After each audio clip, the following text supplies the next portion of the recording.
can't stop shaking, Jesus. Okay, the officers, everybody. Oh boy. Oh, that's right. Yeah. Yeah, something's kind of funky about Tom. October 2017. Akron, Ohio. A call about a simple dispute sets a dark chain of events in motion. The police arrive, chasing a ghost. 2 weeks later, the man who called for help is found silenced outside a convenience store. No weapon, no witnesses, only a patch of frozen spit and a phone that holds a dead man's secrets. Before that, please subscribe to the channel and like this video. What I thought was a blood trail, it's something different. Okay. Over here along the side here? Well, that phone over there is kind of strange. That's exhaust, yeah. Surveillance reveals the truth. 2 men stalking from the shadows. This ain't gonna help you. Because we got multiple people telling us that Rolly did it, Rolly did it, Rolly did it. Like in the letter? No, y'all gonna tell these people my name's on the police. I please, I want to get killed. That's not. November 16th. Gunfire shatters the evening. What started as a routine dispatch is about to become a case that rattles the entire department and uncovers a cold-blooded betrayal. Oh my gosh, I can't stop shaking, Jesus. Okay, the officers, everybody. Oh boy. 18 is going to be a 22. The victim is bleeding heavily from the head. A neon safety vest suggests he just finished a shift at work. He is alone, fighting for every breath. As help arrives, the officers realize this was no accident. It was a targeted hit.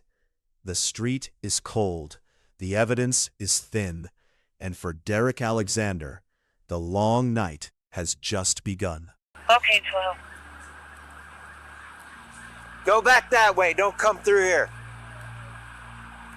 The neighborhood is busy, but the scene is now a fortress.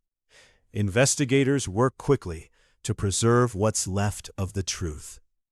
And the search for the first witness begins. This reference to 33, we do have a suspect description. We got a black male, had on a dark coat, dark pants, and the soles of his shoes were red.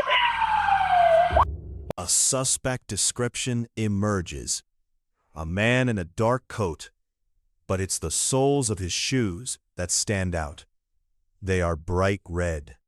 23, let us know where the caller is. Units now reference to 33. Your witness is going to be at those antique stores across from the Bajo. The first lead comes from a store owner. He saw the runner. He saw the red shoes. Called it in, right? Yeah. Okay. Oh, okay. There was another person. So how long after it happened did you call it in? Like immediately? 15 Probably not even a minute. 30 seconds to a minute?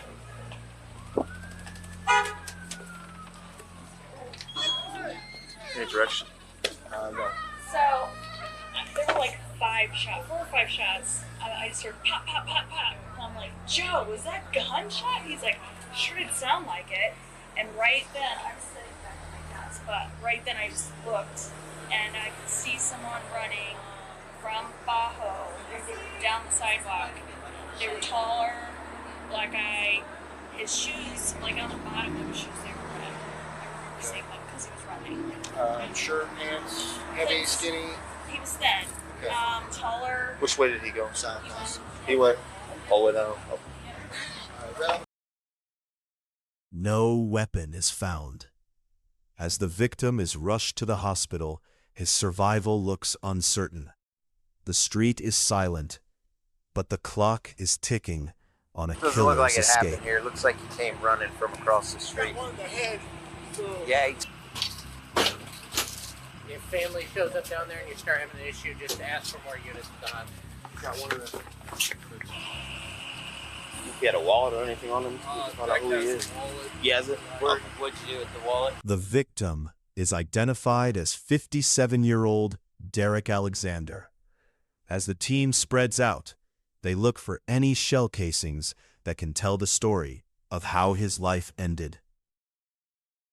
I start looking for casings. Yeah. So try and spread out. We don't know. I mean, obviously it was. How do you start to head to run over here? Well, maybe the shots were started over here, and then they ran. And, yeah. That what I thought was a blood trail. It's something different. You see any blood over there, Balastic? I don't know. I'm just trying to get this taped off. It looks like I don't know, there's some kind of liquid trail that goes across the street. Up there, I don't know if it's blood. I'm gonna grab my flashlight. Probably come running right through here.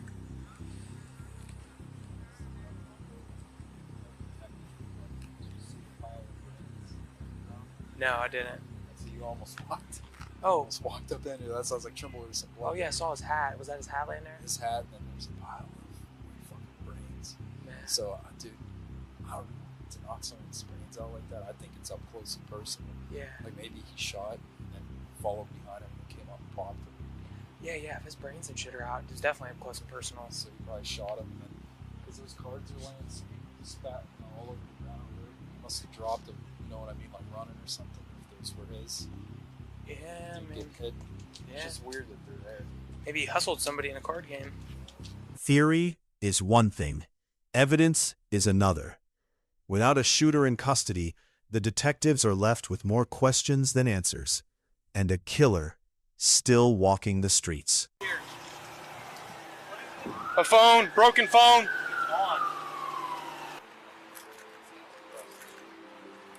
Wait, did they see the suspect going that way?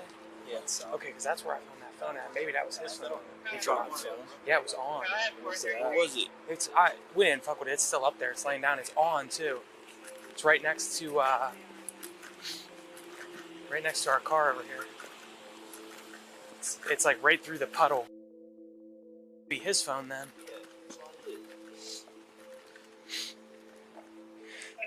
And then the water's kind of splashed. None of us walked through that, I don't believe. I went and looked all through the parking lot, around the building and shit. I didn't see anything else. A discovery near the police car. A broken phone. It was on when it hit the ground. A digital footprint left in the mud. What I thought was a blood trail. It's something different. Okay. Over here along the side here? Well, that phone over there is kind of strange. That's exhaust, yeah. What the officer initially believed. What looked like blood is actually spit. A minor detail to most, but a death sentence for a killer.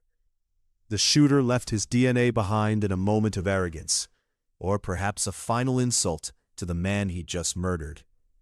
The swab is taken. The trap is set.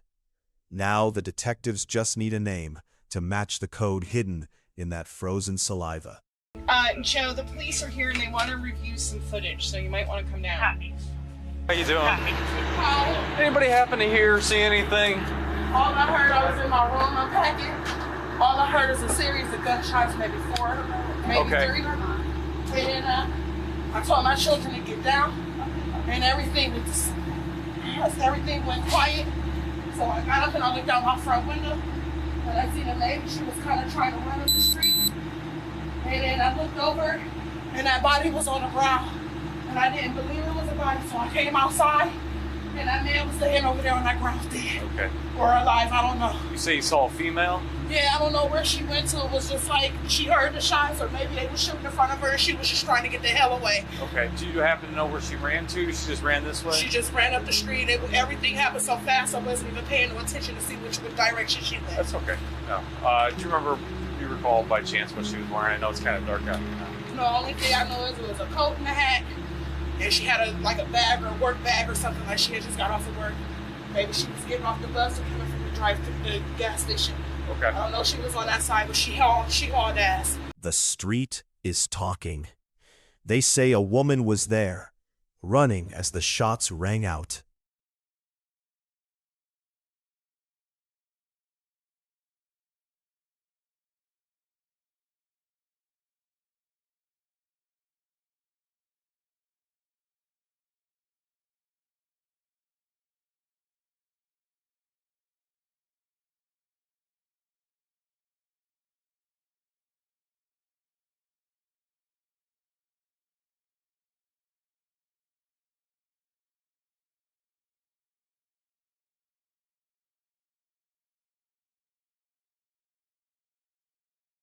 than answers. Did you happen to see or hear anything that I happened out here?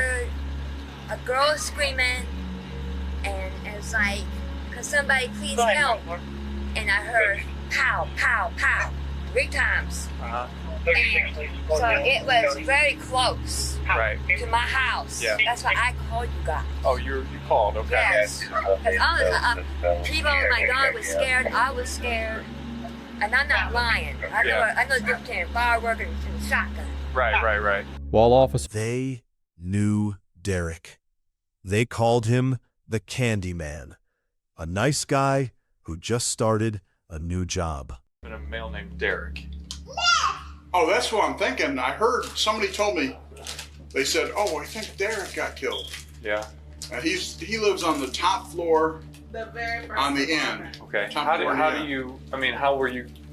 Who told you that, or how were One you of able to come to one of the that? guys, they speak out here. The kids. Yeah. They went by. One of them went by and said, "I said, what's going on?" They said, "Oh, Derek got killed." And I know who Derek is because the kids call him the Candy Man.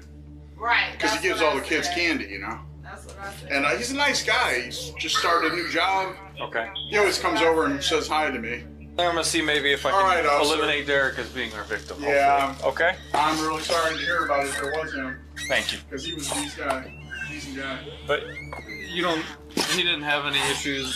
No, the only thing that he messed with the girls. Okay. The working girls. Yeah.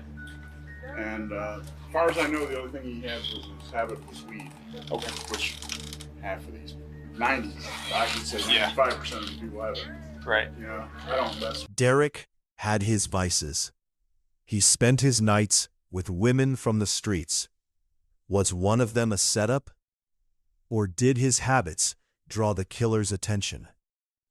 As the questions pile up, a detective remembers a call from his apartment just 2 weeks ago. What's his name? Derek Alexander. Yeah, it looks about right. October 26th. Body cam footage shows Derek reporting a man at his door. Someone demanding money. Someone willing to fight for it. The first crack in his peaceful life.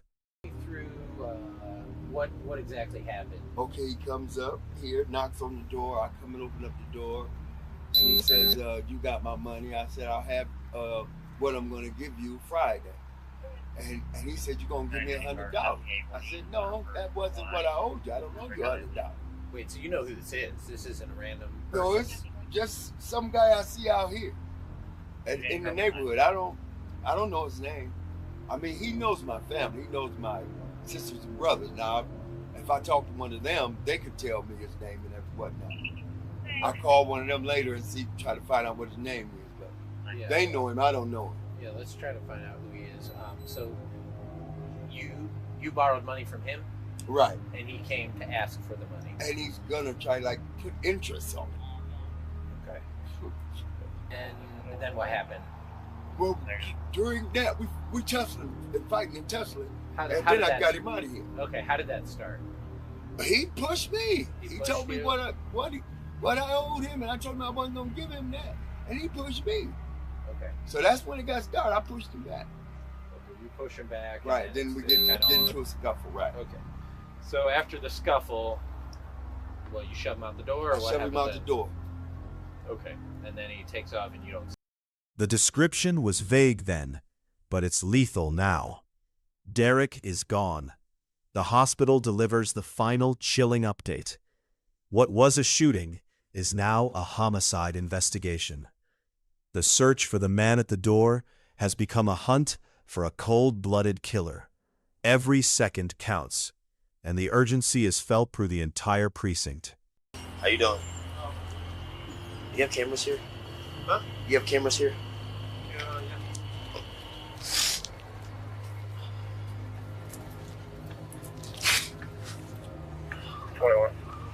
Somebody got shot, right? Right there. Did you hear it? Our views are like we just cover our parking lot, the store, and So what it this is? is the only Okay. corner you can see. Yeah. Okay. Nothing in the inside. Okay. Detectives retrace Derek's final path home. They hit every store, looking for a camera that caught the shooter's face. Derek lived a simple life, but someone was watching his every move, waiting for the right moment to strike. The footage is their only hope to see the face of the man who ended it all. Kind of noticing. You know, he worked every day. He had his own stuff, but he was messing with them working girls off the street. So I'm feeling some type of way, like one of them might have set him up with something. I don't know. I mean, there's so many different stuff that they saying, but I just want to know, when you get him in custody, I will be at the court hearing. Okay. And I am. Do you know of any of the ladies of the night that he was associating with, or anybody who he? All of them. Oh, okay. Veronica, the two twins, Okay. the two twins. I mean, April. Was any of them staying? All of them. All of them is whores. Right. Well, he would let them come there and change clothes and shit. You know, shit like that. Right. Was he dabbling in? Not to the streets. Was he dabbling in any drugs? Like, was he doing drugs or selling drugs, anything like that? All of them was. But I mean, Derek himself. Yeah. Okay. Did you hear anything about him owing anybody any money or anything like that? I heard it was about 40. I heard that. I heard so many different things that I really don't know, because I don't know. A name surfaces. Jane, one of the women Derek knew. She was at the store that night, and she might be the key to unlocking the street's silence, if she's willing to talk. I'll talk to you, because we hope that maybe you know something. Okay. Derek Alexander. Okay. He was a friend of yours? Yes. How long have you known him? About a year or so. About a year or so.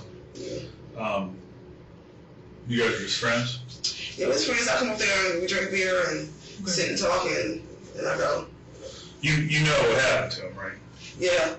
I was actually leaving the and you're saying that you were at the store the day that he died? I came out the store and I went over there and waited for my friend in the parking lot, and I was gone. That's it. He picked me up at the Circle K. At the store? Uh-huh. And you remember seeing Derek, or no? Yeah, I seen him come to the store. I was talking to my other friend. He was playing the lottery.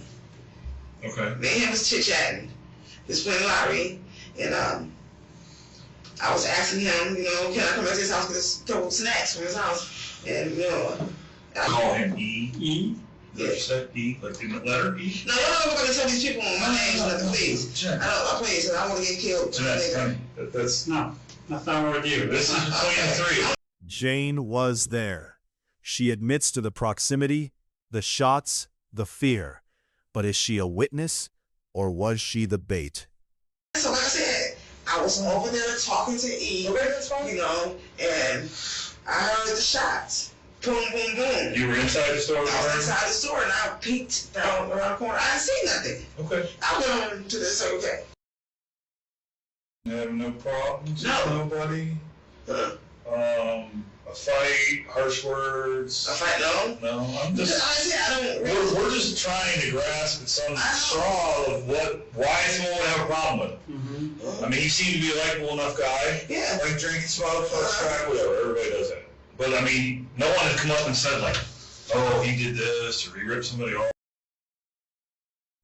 And you heard shots. And then you walked out. I walked out, I looked, I didn't see anything. I went across the street to the back Circle K. Did you look up and down Oakdale, or just up and down? I just looked, because at night time I can't really see.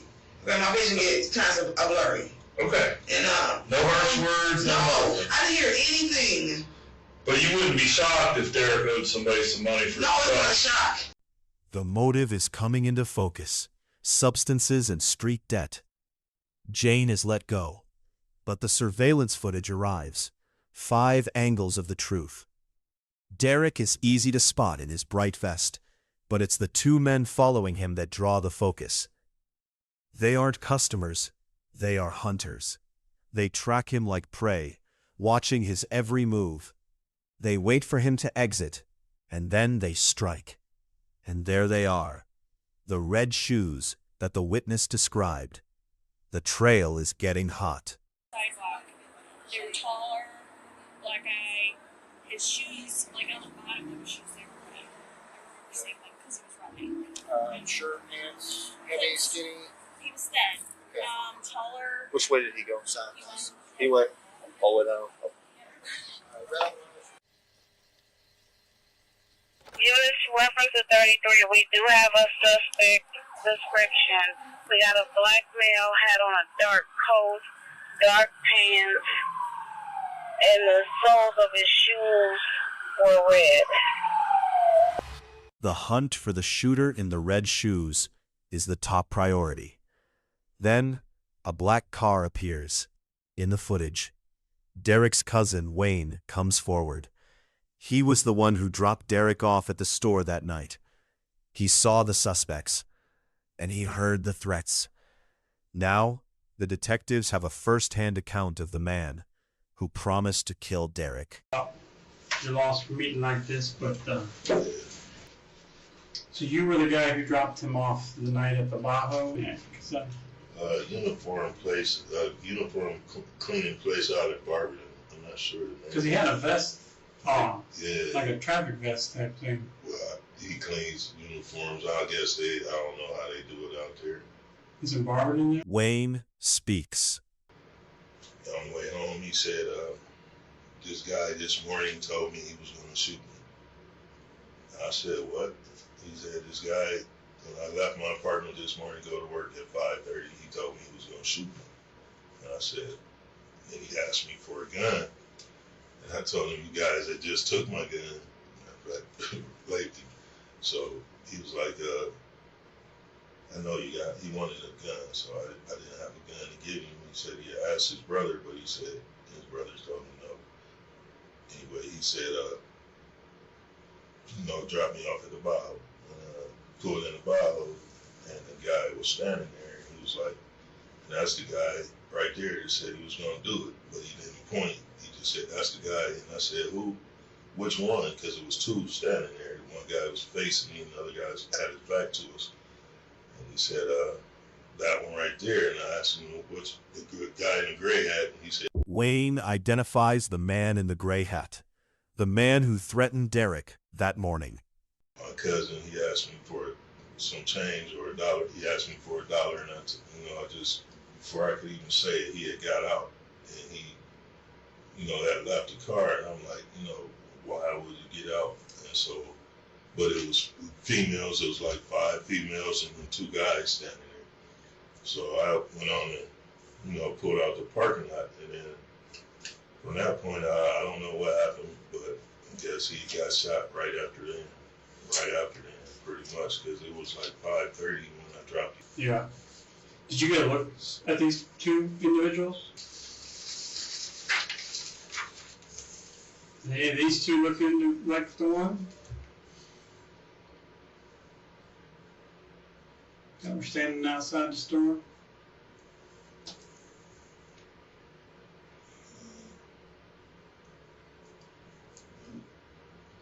This guy here, it could be him.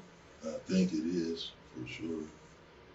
If he was the one, that's the one, because that's his face, his round face.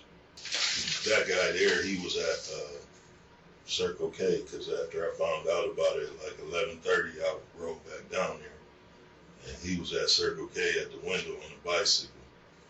This guy here? That was the one that he had said that was going to shoot. Money, a street debt, a petty reason for a violent end. Now they just need the trigger finger. I asked him, he said he didn't know.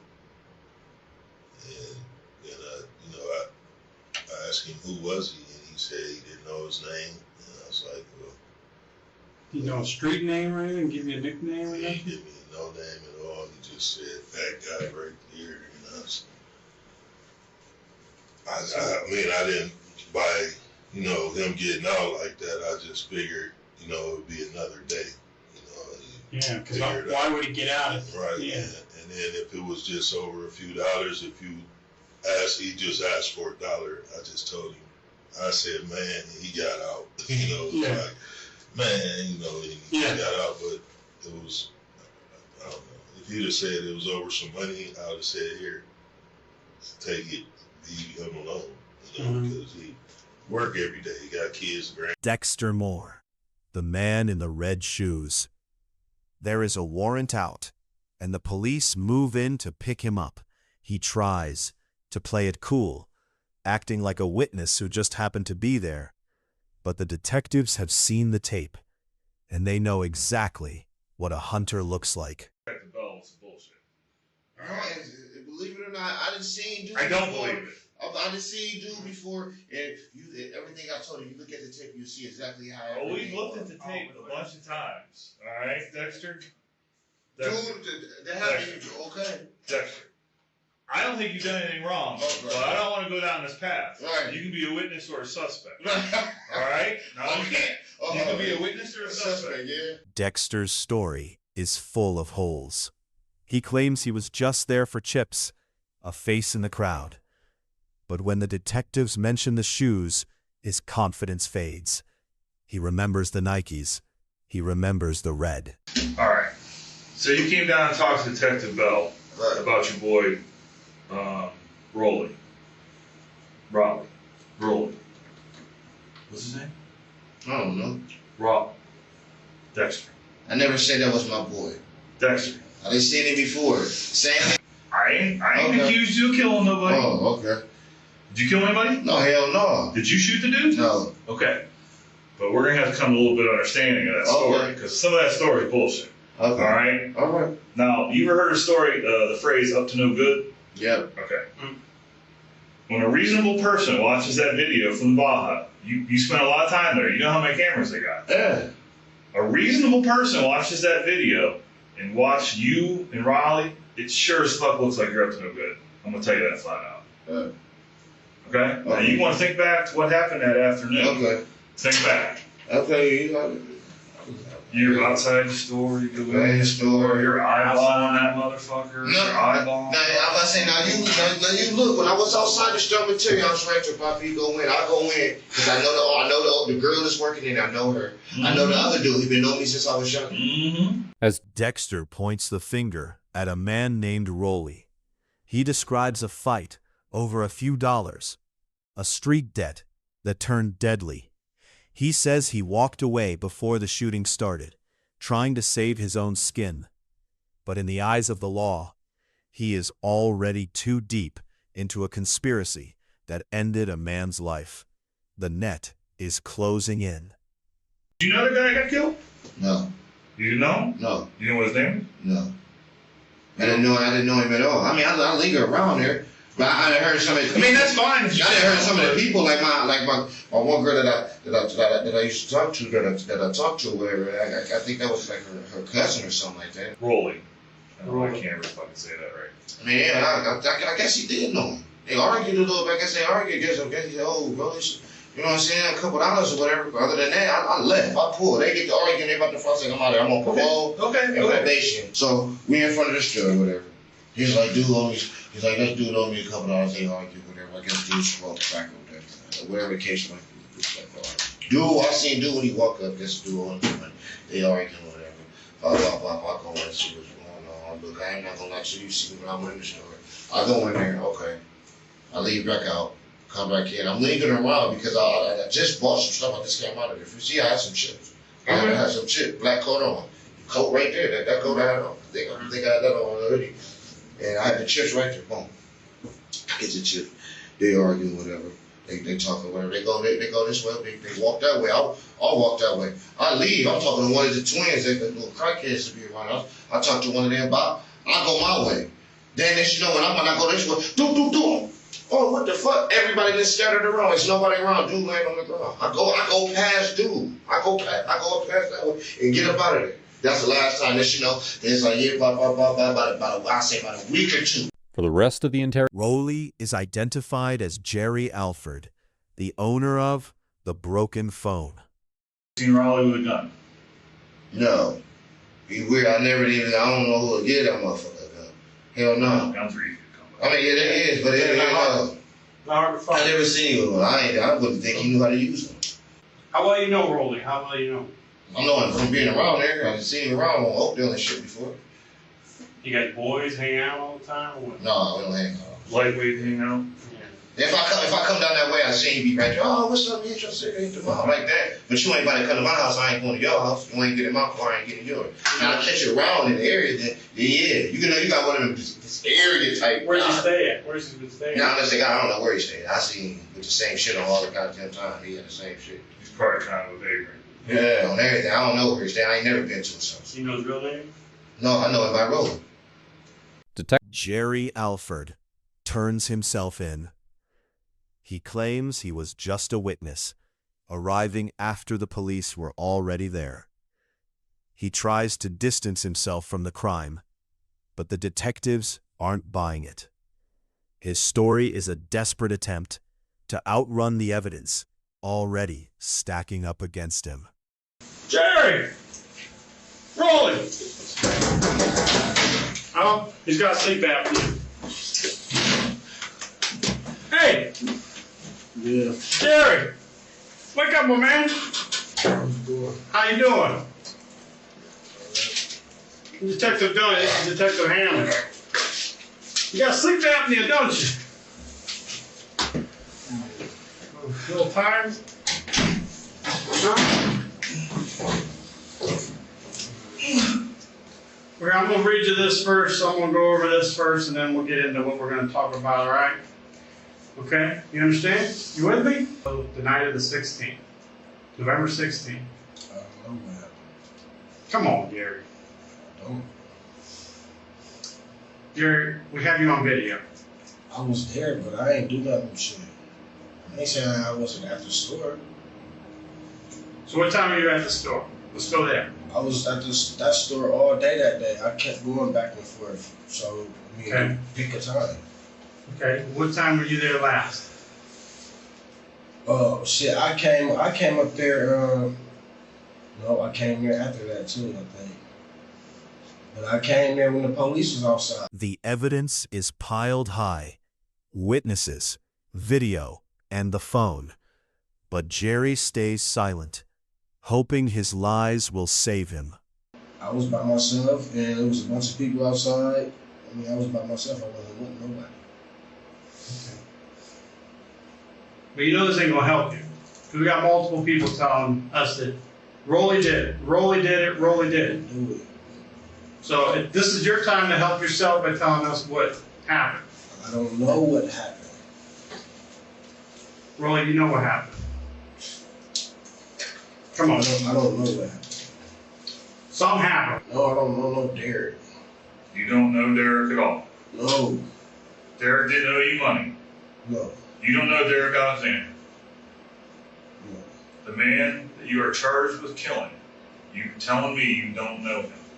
I don't know him. I might have seen him. You're gonna go with the turtle defense. You're gonna stick your head in the sand and hope that it works out, which is a bad idea. You don't know Derek Alexander. I just told you I don't know the man. I might have seen him, but I don't know him. He didn't owe you money. He don't owe me no money. You weren't going around telling people that he owed you money. No. Detectives give him one last chance. Jerry refuses, betting his life on a failing story. This is we have physical evidence. Well, take me to the counter, man. Give me a lawyer. Nothing else to say. All right. All right. All right. Trying to tell you shit. I don't do shit. It's cool. It ain't personal. We're just doing our job, Jerry. Just trying to help you out. Well, you ain't listening to me, so there's nothing to talk about. From that store, and I was looking for my phone because I had lost it. But other than that, shit, I don't know what happened, man. Shit, I come back up there. I'll go catch my plane and buy me some smoke. I come back, shit, this is a motherfucking crime scene. Somebody got shot. I'm like, what the fuck? Man, who the fuck shot somebody? Them little dudes? Must have been them little niggas shot him, not me. I'm like, go kill nobody, bro. Why you go by Raleigh? Why you go by Raleigh? Just. Jerry stays in the dark, but a new voice emerges from a jail cell. Tyrone saw Jerry with the gun. He heard the threats. The final piece of the puzzle falls into place. I'm sorry. Damn, man, I'm supposed to be claustrophobia up in here, man. They ain't take a piss and take a shit. They didn't let you do nothing? Yeah, sit here and pop. Oh, we didn't let you go. Did you go piss or something? You good? Shit. was talking to him like this. He said, man, I'm about to shoot this dude. I'm like, man, who you about to shoot? Because I didn't believe you. He said, they dude in the first apartment building on Oakdale. This dude named Gary. I said, man, I need that dude. I said, I'm thinking he playing, so he showed me the pistols are 38 long, 4 bullets in it. I said, leave that dude alone. He ain't did nothing to you because all he do is go to work. He did little high stuff like that. I said, man, leave that dude alone. That dude ain't messing with you, you know, because I ain't never seen him get into an altercation with nobody. He might argue with you and fuss at you, but other than that, he goes to work, gets little girls, bring him to his room. He's 57 years old. Yeah, and I said, he's an adult. He don't need to be ain't got time for all that. Yes, I said, man, because what we're standing at is an alley that I can look straight at his apartment, and if he come out, he can't see you. It look like it's just a driveway, but really it's an alley. It goes to the street called Bulge. So, yeah, I know that. So I'm standing there talking to the dude. I said, man, well, you ain't gonna shoot that dude. He said, yeah, look at this. And put the 4 bullets in it. I said, man, don't do that to that dude, man. That dude ain't, you know, he's not your average street guy that just run the streets and just do dirt shit. And so I'm shooting his ass at night. So this dude named Raleigh. So I'm sitting there waiting. I'm like telling him about the situation. I said, man, I was a kind of friend of mine. We wasn't really close, but I've been knowing him over 20 years. You know, the dude named Raleigh. So I said, man, so I'm telling him about the situation. I said, man, dude told me he's gonna shoot me 4 times with a 38. And they said the other day he just got shot. You know? Yeah, 16th. 16th. I got it here. I think I got arrested Wednesday. The DNA from the spit confirms it. Jerry was there. He shot a man 4 times, over $60. A life traded for pocket change. In 2019, Jerry Alford was found guilty and sentenced to life. Dexter Moore got 6 years for his part in the betrayal. A tragic end for the Candyman, and a cold reminder that on these streets, everything has a price. Rest in peace, Derek.